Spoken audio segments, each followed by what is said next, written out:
Hello, I'm a working mom in my 40s, raising my middle school son and trying to keep it all together. My days start in a blur, a frantic race to get myself ready for work, while also making sure my son has a decent breakfast. In the evenings, the two of us sit down at the dinner table and talk about our day, a small ritual that washes away the exhaustion. It might not seem like much, but I cherish these peaceful, ordinary moments more than words can say.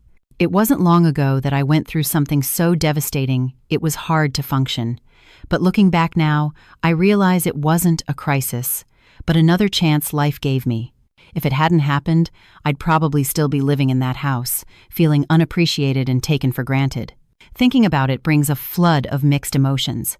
So, to sort through this complicated heart of mine and maybe offer a little comfort to anyone out there in a tough situation like I was, I decided to share my story. It all started a few years ago, on the day my husband, Michael, got his promotion. That morning, Michael, who I thought was destined to remain a senior analyst forever, called with the thrilling news that he'd been promoted to project manager. I was over the moon. I knew better than anyone how dedicated he was to his job. Late nights and working weekends were the norm for him. He endured demanding bosses and catered to difficult clients, gritting his teeth and pushing through it all. After years of being stuck in the same position, he had finally made it. That evening, I waited for him to come home, the table laden with all his favorite foods. I'd made a perfect pot roast, creamy garlic mashed potatoes, roasted asparagus, the works. It was a feast fit for a celebration. I even called our son Leo and made him promise to come home early. "Leo, honey, your dad got promoted to project manager today." "Whoa, for real?" "Yes, so let's all be here to celebrate. After your tutoring session, come straight home. No stopping at the library, okay?" True to his word, Leo came home early and even helped me set the table. But the guest of honor, the star of the evening, was nowhere to be seen. 6 p.m., turned to 7, then 8. We waited and waited, but he never showed, and he didn't answer his phone. By 9, Leo was starving, so I had him eat first. Worried, I kept calling. It was after 10 p.m. when he finally picked up. "Oh, I'm out with the team. You guys go ahead and sleep." That was all he said before hanging up. He must be out celebrating with his colleagues, I thought. He could have at least called sooner. All this food is cold now. I was a little annoyed, but it was his big day, so I decided to let it slide. That night, Michael didn't come home until after 2 a.m. I was woken by the sound of the front door opening, followed by a series of clumsy thuds in the living room.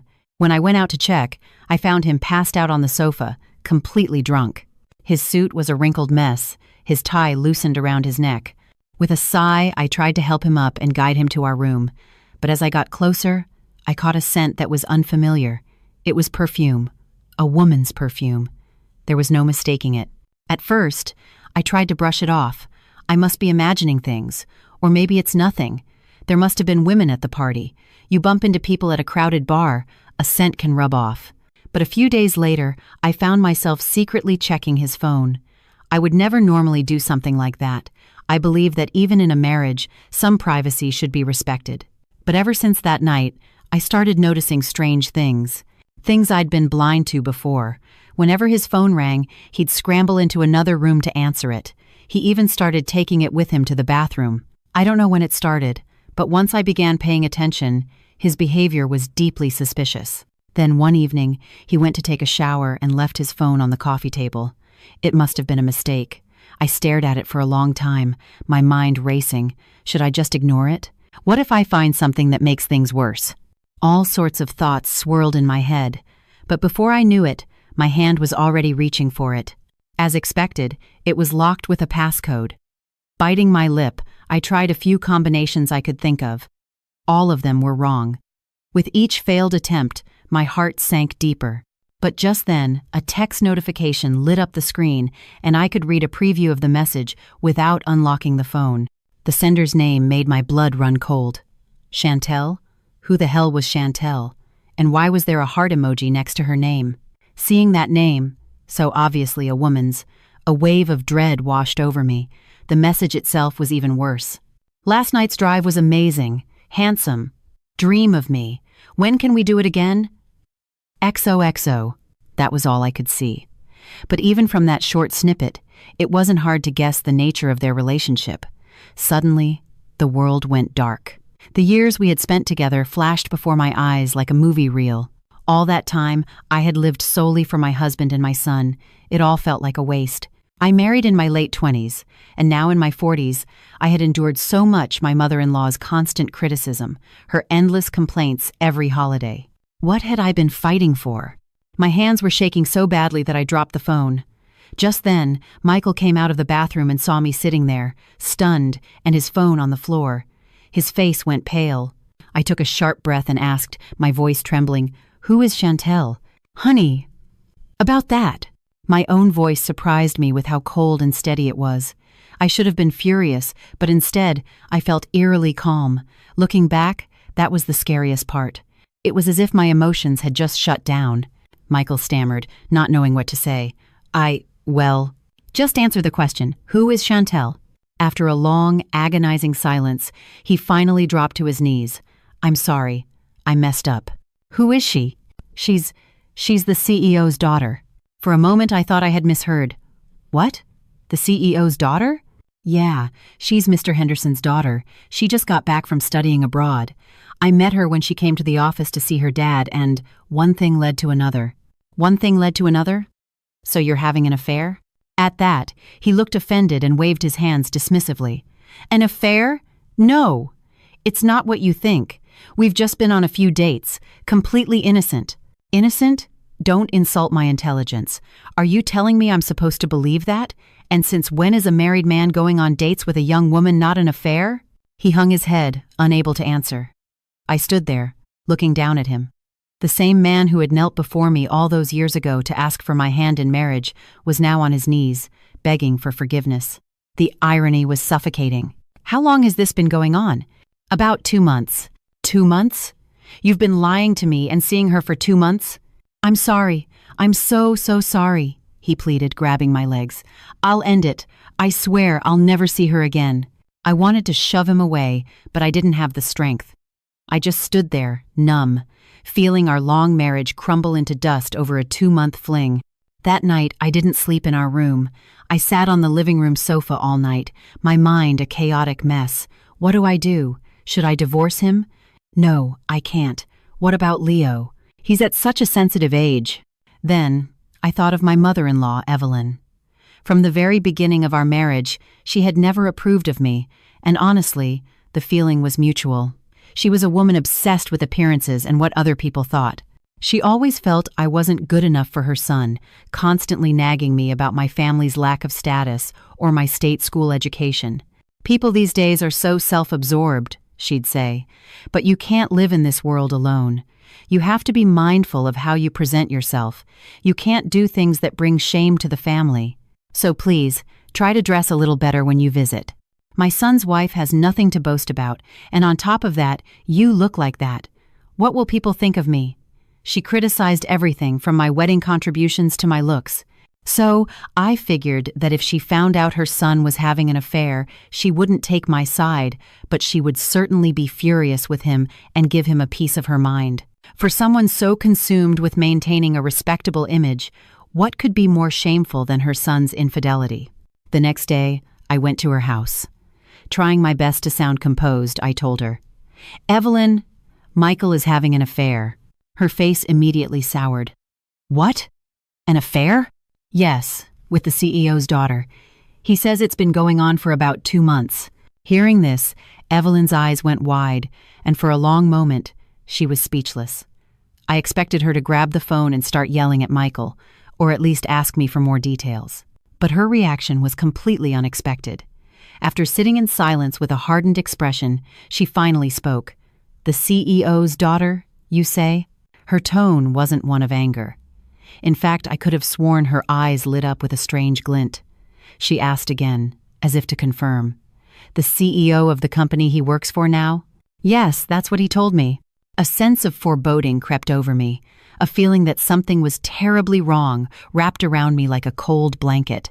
"All right, you can go home for today," she said. "I'll talk to Michael myself and figure this out." "What's there to figure out? It's true. He confessed everything to me. He says he'll end it, but I'm worried he won't, so I came to you. I thought you could talk some sense into him." It would be a disaster if Leo finds out. I said I'll handle it, so just go home for now. I need time to think. This is all so sudden, my head is starting to hurt. I'll call you. Just go.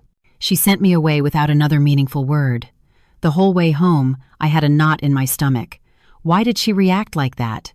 Normally, she would be throwing a fit, screaming about how she can't show her face in public. Why was she so calm?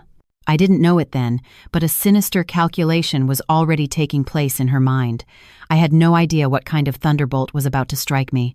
A few days after my visit, Evelyn called me. "Sarah, I need you to come over tomorrow evening. We have to talk." That familiar sense of dread returned, and I tossed and turned all night.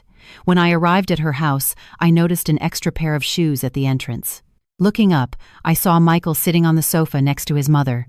I walked in slowly, confused, and sat across from them. Evelyn sat with her arms crossed, staring at me, while Michael wore an unreadable expression. This wasn't how I'd pictured it. Evelyn should have been scolding her son, not sitting beside him like an ally. Then, with a blank face, Evelyn spoke. "You two should just get a divorce." It felt like I'd been hit in the back of the head. "What? Evelyn, what did you just say?" "Are you deaf?" I said, "Get a divorce." "But Michael is the one who had the affair. Why are you telling me to get a divorce without even asking what I want?" Evelyn let out a deep sigh and looked me straight in the eye. I'll never forget that look. It was so greedy, so calculating, so cold. And with that look, she uttered words that will be burned into my memory forever.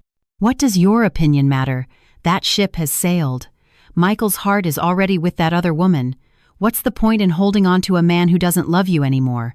We'll give you the condo. Take it and walk away." "The condo?" "The one you're living in now." She slid a manila envelope across the coffee table towards me, a smug look on her face. "This isn't a bad deal for you. With real estate prices these days, it was a tough decision, but my son is going to inherit a company. What's one condo in comparison? Take the condo and sign the divorce papers." Time seemed to stop. I could see Evelyn's lips moving, but I couldn't hear a word she was saying. I just sat there in a daze before I finally managed to speak. "Evelyn, I don't understand what you're saying." "Oh, for heaven's sake, stop being so dense. Think about it. If our Michael remarries the CEO's daughter, he could end up taking over the company. My son, a CEO. I thought he'd be stuck working under someone for the rest of his life. But an opportunity like this has fallen into our laps. We can't let it go." "That's insane. What CEO in their right mind would let his Ivy League-educated daughter marry a divorced man with a child?" "That's for them to decide. If Mr. Henderson didn't approve of Michael, why would he have promoted him? Use your head. The man was a senior analyst for years, and just 2 months after meeting the daughter, he's a project manager. It's obvious the CEO likes him. It's only a matter of time before Michael is running the whole show." I was speechless, but Evelyn was on a roll, her excitement growing. "And you're not losing out either. Instead of living a life of fighting and misery, you get a fully paid-off condo and a fresh start. It's better for Leo, too. It's healthier than watching his parents at each other's throats." "Evelyn, I've been married to your son for 15 years, and you think it's okay to just tell me to get a divorce like this? And I'm telling you, we're giving you the condo. What more do you want?" I bit my lip and turned to Michael.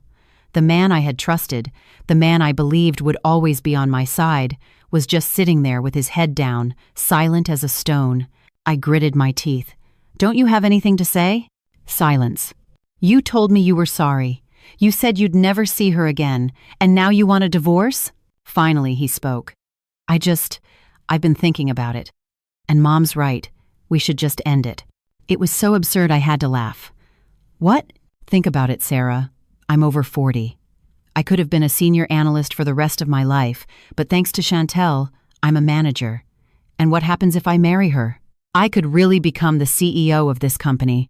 Am I supposed to throw away an opportunity like that because of you? So you're just going to throw me and Leo away?" "You heard my mom. The condo is yours. In fact, you can have all our assets. I don't need that pocket change anymore." "Pocket change? Michael, that's the money we saved, penny by penny, while raising our son. Do you remember how happy you were when we finally paid off the mortgage on that place?" "Of course I remember. And I remember how miserable it was, scraping and saving every dollar. That's exactly why I'm doing this. I want to live a different kind of life now." As he spoke, I could see the greed shining in his eyes. And in that moment, I knew. He's crossed a line he can't come back from. The simple, hard-working man I married is gone for good. It was the same for his mother. She wasn't angry at her cheating son. She was thrilled he'd found a golden ticket.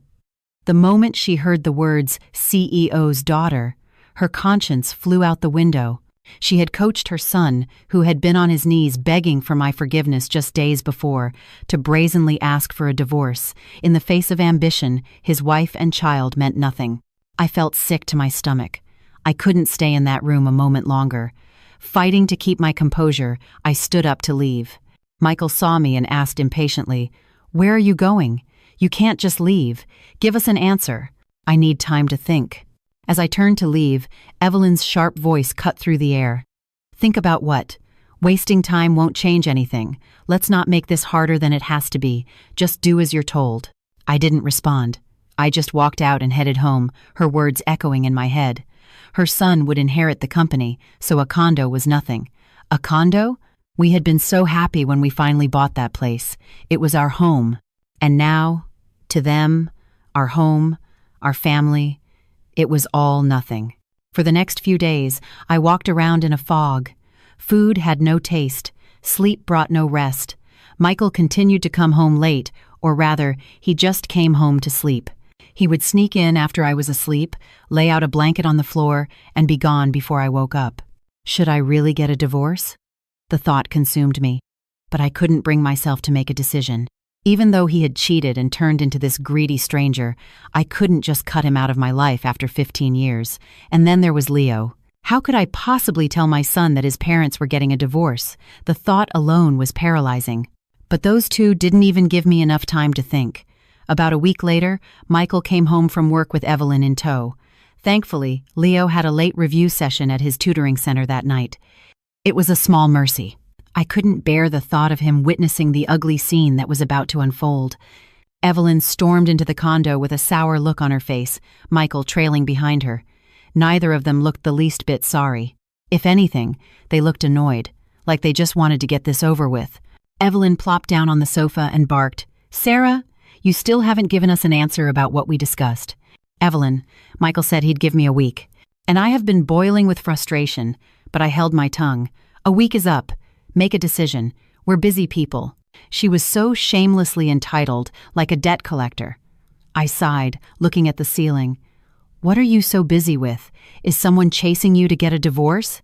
"Of course we're busy. The sooner you sign the papers, the sooner my son can be single again. He needs to be able to see Chantel with a clean slate." "So you're in a rush to kick out the daughter-in-law who gave you a grandson, just so you can welcome a new one? Don't you feel the least bit bad for Leo?" Suddenly, Michael chimed in, "Don't worry about Leo. Of course you'll get full custody. And once I'm married to Chantel, I'll be able to give you more than enough in child support." "What? Are you seriously saying that right now?" "Look, Leo's a smart kid. Let's be honest. How much can a project manager's salary really provide for him? But if I remarry and take over the company, I can get him the best tutors, send him to the best schools. It's better for him in the long run." "You were always so obsessed with Leo, and now you're willing to abandon him just to get remarried? You're just handing me custody like you're getting rid of a burden. I bet she told you she'd marry you, but she won't raise your kid." "That's not it. I'm thinking of you. If I took him with me after the divorce, that would make me a real jerk." "Oh, spare me your fake concern. Leo has to grow up without a father in the house, and you think top-tier tutors are what matters? He's not losing his father. You and I are just splitting up. I'll always be Leo's dad. We'll see each other regularly." He spouted these shameless lines without a hint of hesitation. Barely suppressing the urge to curse him out, I turned to Evelyn. "Evelyn, I haven't made my decision yet. I need more time." Frustrated, Michael jumped in again. "I can't take this. Sarah, why are you dragging this out? Don't you get it? Or do you just have no pride? I don't want you anymore. I don't want to eat with you, I don't want to look at you, and I don't want to live this pathetic, penny-pinching life with you anymore. I'm trying to end this nicely. So why are you making it so difficult? And are you so sure she'll marry you if I divorce you?" "Of course. We're crazy about each other. She tells me every day how much she misses me. She sounds like a real piece of work." "Hey, don't you talk about her like that. Chantel isn't like that. She's so innocent. She's saving herself for marriage." What? Saving herself? That's right. I haven't even been able to properly hold her hand. That's how respectful I've been. Her father must appreciate that about me. I couldn't believe what I was hearing. Not a couple of teenagers, but a woman in her 30s and a married man in his 40s, and he was claiming they hadn't even held hands? Who would believe that? And this husband of mine, so convinced of this ridiculous story that he was willing to give me all our assets just to divorce me, it was beyond absurd. Do you really think that's plausible? Are you sure about her feelings? You're not just chasing a fantasy, are you? Whether I'm chasing a fantasy or drinking poison is none of your business. You think I'd be doing this if I wasn't sure? Just shut up and sign the papers. We promised to get married, but my hands are tied because of my situation. You have no idea what you're talking about. At that, Evelyn glared at me. Exactly. The old car has to move for the new one to come in. You're just standing in the way. She probably feels guilty and is hesitating to move forward, even though they've already promised to marry. It's all your fault. To them, I was nothing more than an obstacle on their highway to success. Just then, Evelyn pulled something out of her purse and slapped it on the table. Sarah, let's be smart about this. These are the divorce papers and the deed transfer for the condo. I'll sign everything over to your name. Let's just sign everything at once and stop seeing each other. I turned my head and stared blankly at the documents. Then I looked up at Evelyn and Michael. Fine. I have no interest in holding on to a man who thinks life is something you can buy and sell. I'll sign. Tell your precious princess I wish her a long and happy life with you. Evelyn's face instantly brightened. So you're agreeing to the divorce? Yes, I'll do it. But like you promised, all assets are transferred to me. Of course. Good, you made the right choice. See? You're a smart girl. She pushed the papers towards me. Here, sign.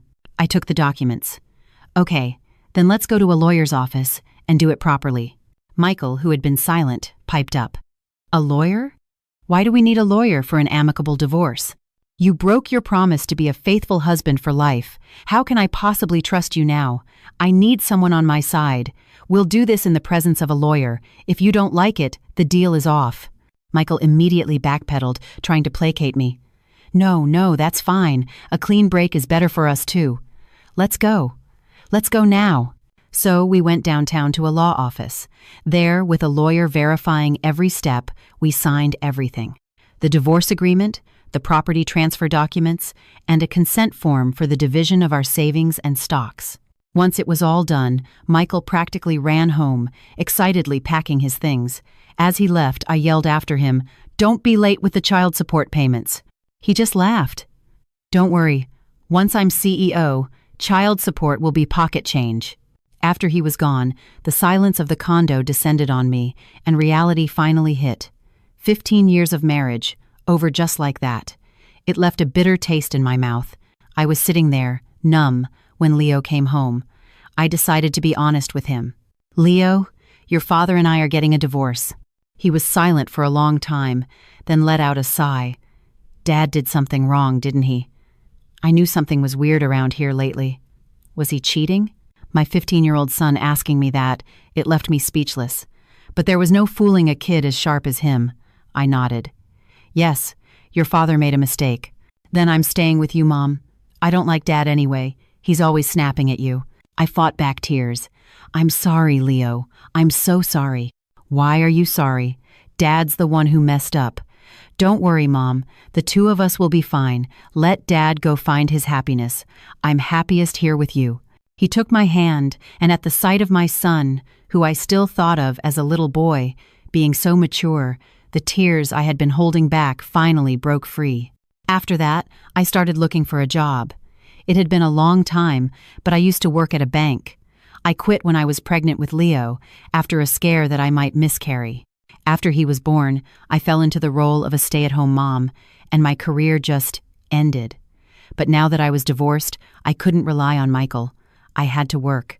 It wasn't easy with such a long gap in my resume, but thankfully, there were occasionally openings for experienced tellers or administrators. I managed to find a position more easily than I expected. The terms weren't as good as my old job, but with the child support and my salary, I knew we could live comfortably, and I could still provide Leo with everything he needed. But then, a problem arose. The child support payments, which had come in regularly for the first 2 months, suddenly stopped. At first, I thought maybe he was just late. I waited, but 1 month turned into 2, then 3. I couldn't wait any longer. I called Michael, but he didn't answer. I texted, but got no reply. Honestly, there wasn't much further for him to fall in my estimation, but his irresponsibility was infuriating. I had had enough. Fine, I thought. If you won't give it to me, I'll come and get it myself. You just wait. A few days later, I took a day off from the bank and went to Michael's office. It was a mid-sized tech company, but it was successful enough to have its own building in a nice corporate park downtown. On the subway ride there, I rehearsed what I would say.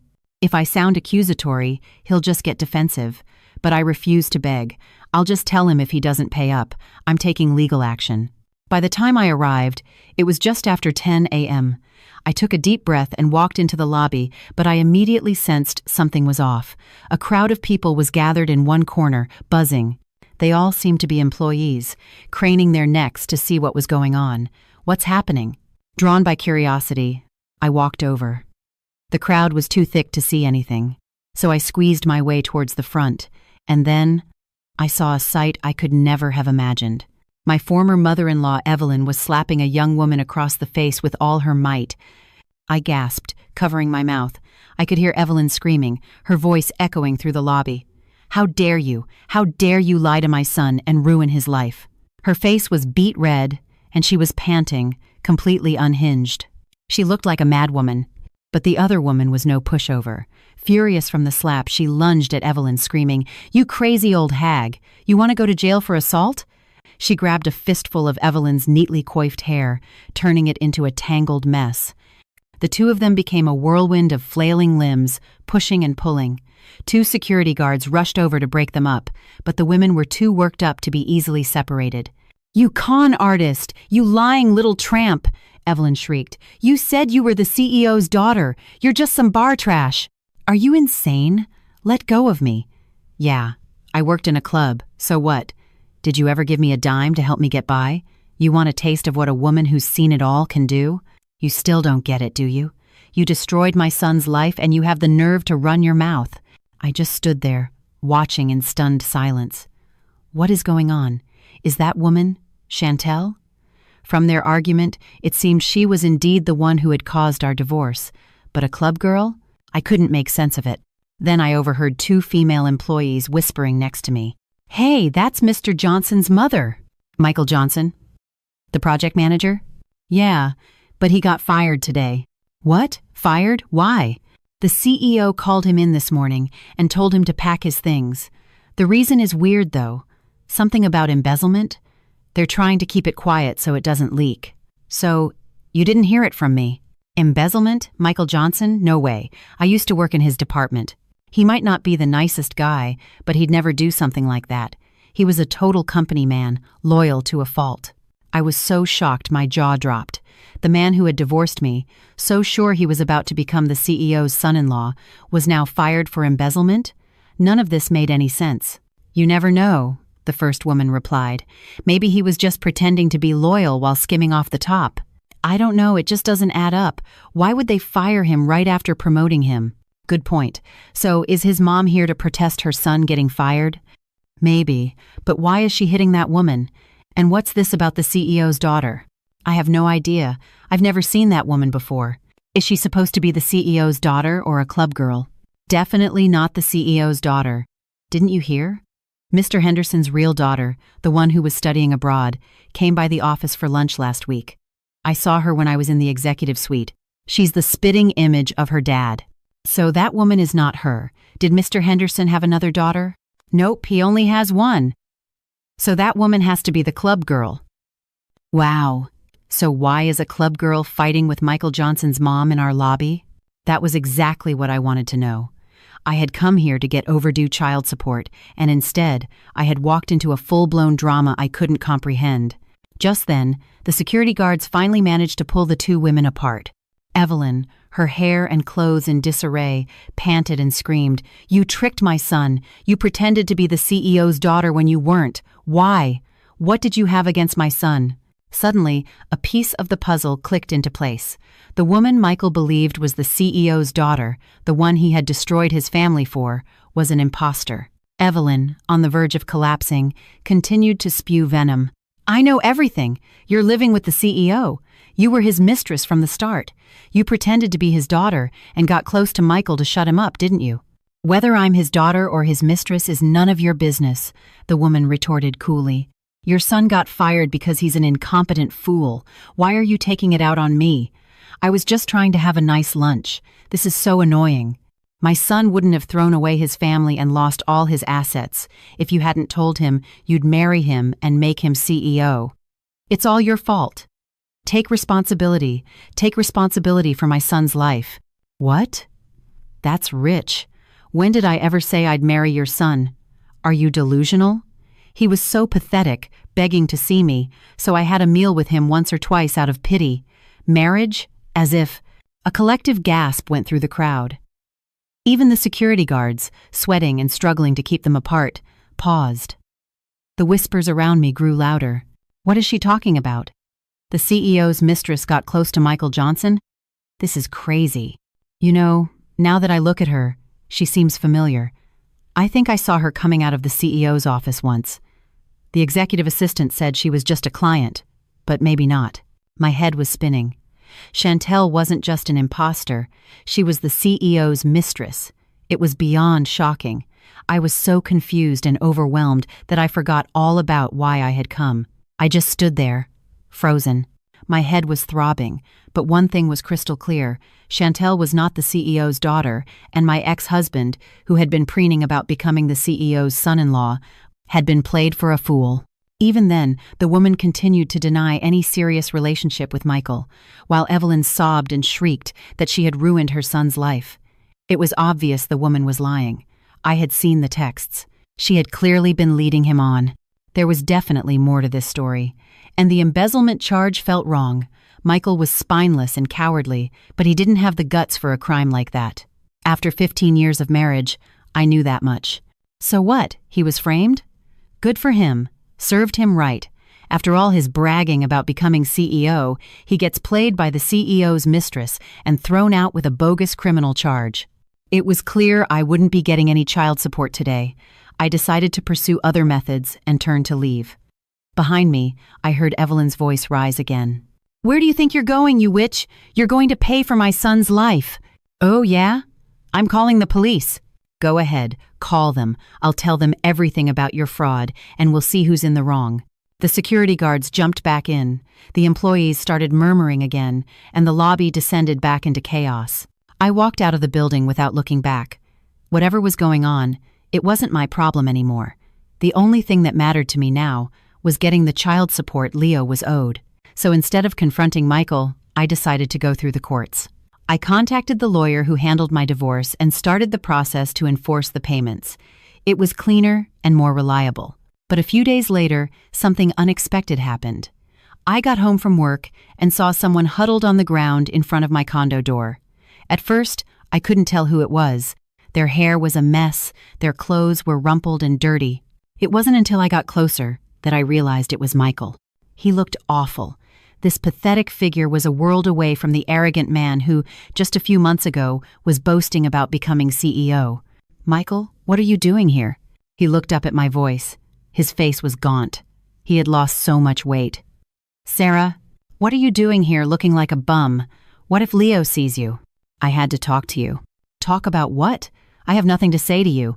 Unless you're here to give me the back pay for child support, you can leave right now." "Sarah, please, just listen to me. I'm begging you." "Keep your voice down. The neighbors will hear."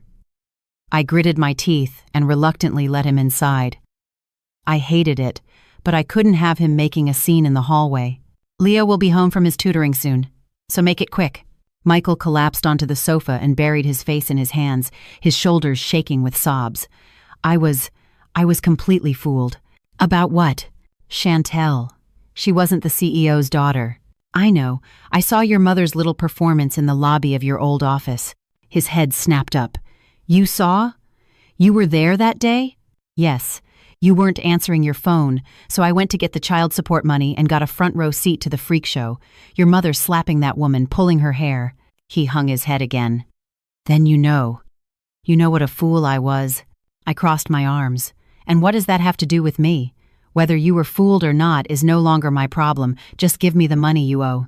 Please, just hear me out. I was set up. They used me from the very beginning." He started talking, his voice choked with tears. "I first met Chantel in the CEO's office. It was late. I had to stay behind to fix a report. Everyone else had gone home. You know how dedicated I was to that company. By the time I finished, it was after 10 p.m. I was going to leave the corrected report on the executive assistant's desk, so Mr. Henderson would see it first thing in the morning. As I was leaving the executive suite, he and Chantel came out of his office, laughing. I stared blankly at the wall, feigning disinterest, but he continued, lost in his own narrative. Mr. Henderson introduced her to me as his daughter, who had just returned from studying abroad. I knew he had one daughter, so I didn't suspect a thing. I just thought it was a father and daughter enjoying a late-night chat. But then, Chantel started contacting me, asking me to lunch, to the movies. A beautiful, rich, young woman was throwing herself at me. What man could resist? Especially the CEO's daughter. I snorted, but he didn't seem to notice. But then, a little while ago, the real daughter showed up at the office with her mother. You can't imagine how shocked I was. I did some digging and found out the truth. That tramp wasn't his daughter, she was his mistress. They even had an apartment together by the river. And why did she pretend to be his daughter and approach you? I was a little curious now, but I kept my voice flat, knowing he would tell me anyway. Sure enough, he gritted his teeth. The CEO was worried I had figured them out that night and that I might spread rumors. So he told Chantel to pretend to be his daughter to keep me close, to monitor me and make sure I didn't say anything. What? And you mistook that for love and divorced me for it? No wonder she wouldn't let you hold her hand. He probably told her you could look, but not touch. She was his property. You idiot. I had tried to stay detached, but his stupidity was just too much. I didn't know. She was so good to me. She always wanted to see me. She said yes when I talked about marriage. I really thought I was going to be the CEO's son-in-law. Were you blind? A CEO's daughter in her late 20s, throwing herself at a married, middle-aged analyst, and you didn't find that suspicious? You were nothing more than her glorified servant, carrying her shopping bags, saving herself for marriage? My ass, you weren't even treated like a human being. He nodded miserably. You're right, I was a fool. But I was set up. I wanted to show her, and her father, that I was serious, that I was all in. That's why I left my family. To show them I was willing to put everything on the line for her. But then the real daughter showed up. You have no idea the panic I felt. I went to Mr. Henderson, and he just threatened me, told me to keep my mouth shut.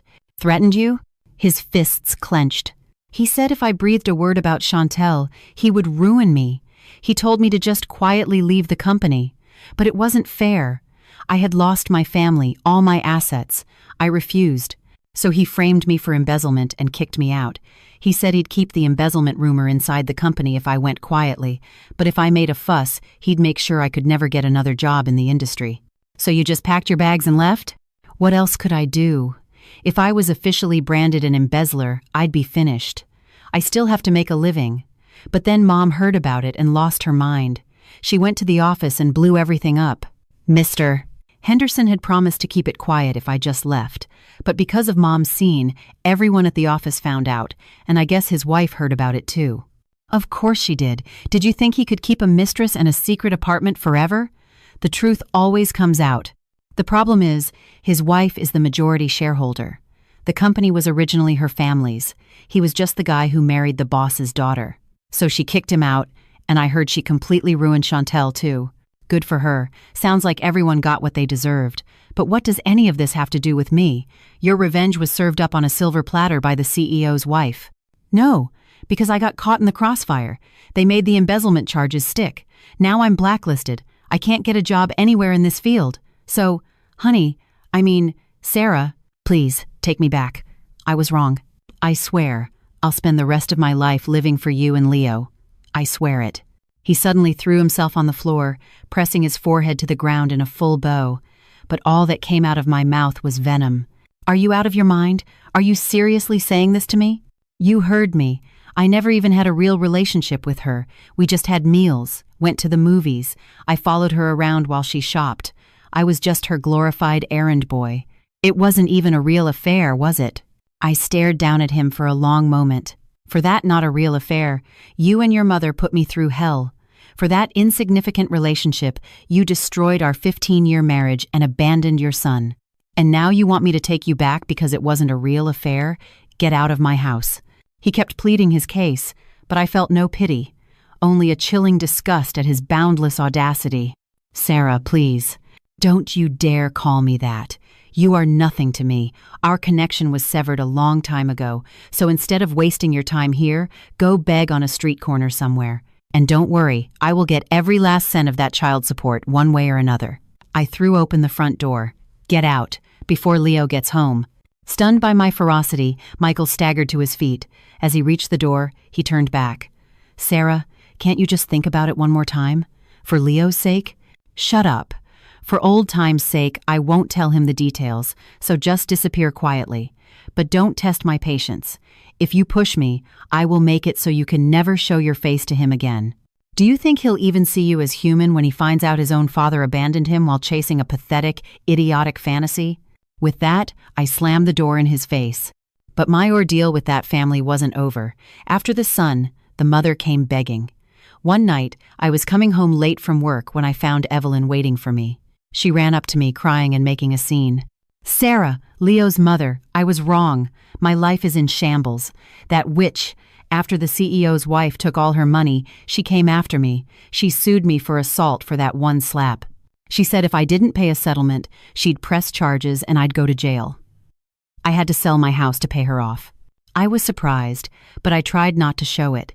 But just like her son, she was only capable of seeing her own side of the story. Michael has been blacklisted. He had to move to a small town in the middle of nowhere just to get a temp job at a factory. I used what little money was left to get a small place and moved down there with him. But I don't know what I'm doing with my life, cooking for my grown son in some strange town at my age. Please, Sarah, for old time's sake. I just walked into my condo and shut the door. I didn't even have the energy to respond. But she wasn't one to give up. She started making trips up to the city just to harass me. "Sarah, you were never like this. Have a heart, please. You ungrateful brat. How dare you slam the door on your son's grandmother? This is all your fault. If you hadn't agreed to the divorce so easily, none of this would have happened. You should have fought harder." She would beg, then yell, then cry. One day, Leo came home from school to find her screaming at our door, and he was terrified. After several warnings, I finally had to call the police and get a restraining order. We also decided to move. I was sad to leave the home we'd lived in for so long, but to my surprise, Leo was excited about the idea of living somewhere new. So, we sold the condo and found a new place to call home. Even though it was a move born out of necessity, once we were settled, it felt like a real fresh start. I was filled with a sense of hope and excitement for the future. These days, my son and I are trying to forget the dark, painful past and focus only on the happy future ahead of us. I hope that you, too, can offer a word of warm encouragement for me and my son as we start this new chapter. Thank you for listening to my story, and I wish you all a wonderful day.